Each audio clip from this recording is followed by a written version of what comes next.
Today, we are going to tackle economics, which is this huge field that has, believe it or not, two totally different ways of looking at our world. But as you'll see, they're deeply connected. So let's just dive right in. So when you hear the word economics, what's the first thing that pops into your head? Are you thinking about your own wallet, figuring out how to spend your paycheck? Or does your mind jump to those massive headlines about national debt and unemployment? Well, here's the thing. It's about both. And that's because you can think of economics as having this incredible zoom lens. You can zoom way, way in to focus on the tiny choices that individual people are making every single day. Or you can zoom way out and see the entire economic system, the whole shebang, all at once. It's the same world, just two very different points of view. Okay, so here's probably the best way to get a picture of this in your head. Microeconomics, that's like getting up close and studying a single tree. You're looking at its health, its branches, how it's getting nutrients from the soil right around it. But macroeconomics, that's like getting in a helicopter, flying way up high and looking down at the entire forest. You're seeing the overall growth, the health of the whole ecosystem, and the climate that's affecting all the trees together. Both are absolutely crucial perspectives. So let's hit that zoom in button first. We're going to start with the micro view.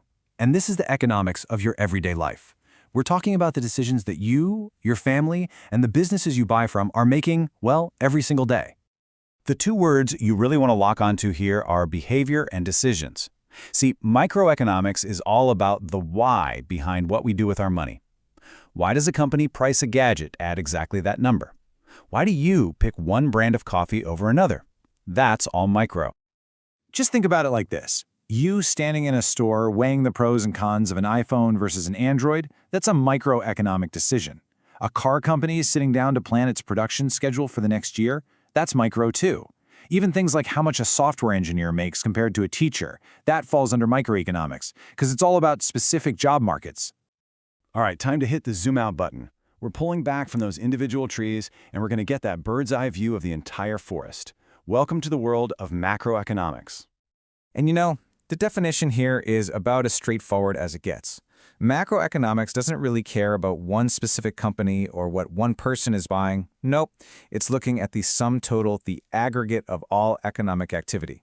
It is the ultimate big picture. So the real game changer here is scale.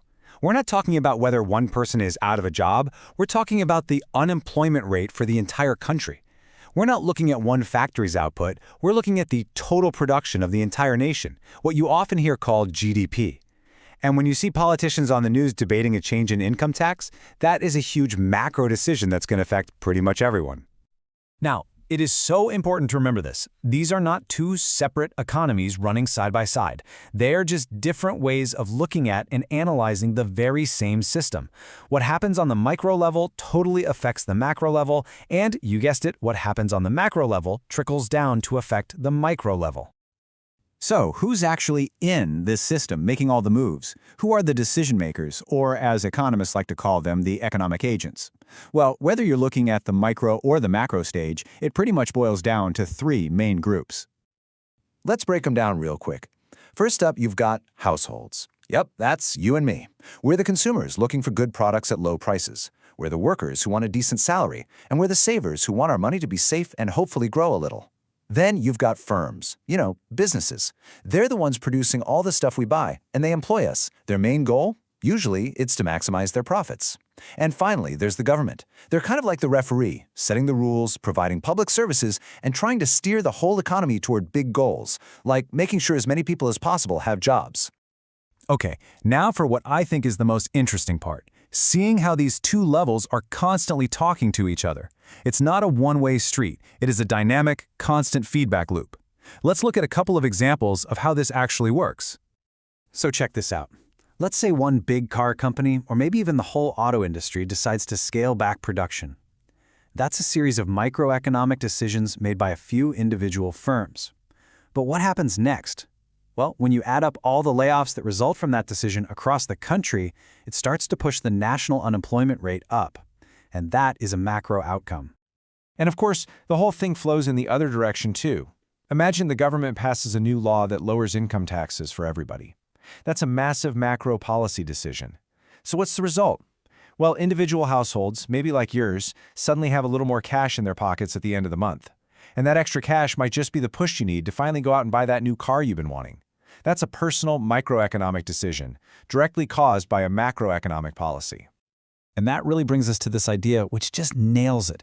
That big, complex picture of the national economy, it's not some mysterious, abstract force. It is the direct result of billions and billions of individual choices and interactions made every single day by households and firms just like yours. The forest is, quite literally, made up of the trees.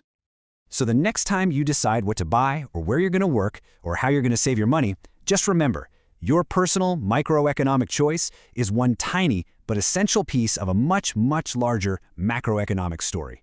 So the real question to think about is, what role will you play?